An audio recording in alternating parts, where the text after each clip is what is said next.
Jeep was one of the first ones for Stellantis to go out. It was the first one to go out. The workers who were still inside the factory, still working, they were as radical and animated and militant. They had the fire in their belly, and they wanted to go out and strike like their brothers and sisters. There were weeks we went in there, we didn't know who we were going to take out next or what we were going to do. When we would call plants out, if people didn't get called to go on strike, they were pissed off. Think about that. When you're a business owner and you got workers who aren't going on strike that are mad as hell, these members were ready to do whatever the hell they had to do to get what they deserved. But that was the beauty of it. It gave us such power because the companies never knew what was coming. We could change on a dime. We started giving them, okay, you need to grant these 3 things this week. If you do, you'll get a pass. If you don't, you're getting hit. We were able to start getting things from one company, then we'd go to the other 2 and say, hey, they did this, you didn't. I would go on Facebook Live to announce the next plants we were going to call to stand up. I mean, the CEOs of corporations are watching this. It's like reality TV. The whole public was tuning in.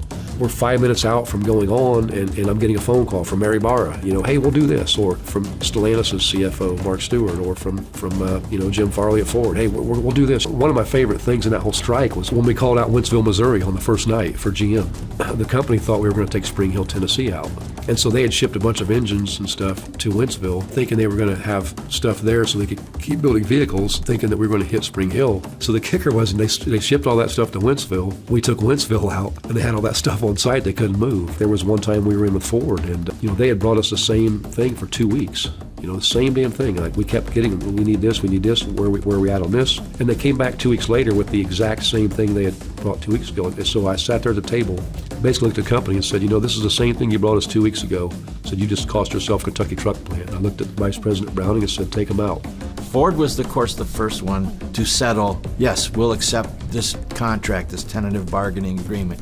Next thing, GM raised the white flag. Finally, stubborn Stellantis said, okay, we'll give what Ford gave. Yeah, it was a massive success. I mean, literally, this contract was worth more than the previous 4 contracts combined. So yeah, it was a very successful contract. Retirees hadn't seen anything in 17 years. So, and we delivered for over $3.5 million worth of gains for retirees. Ending wage tiers was a huge thing. Get cost of living allowance back, improve retirement security. The wage gains were the biggest wage gains we've ever bargained for ever in our history.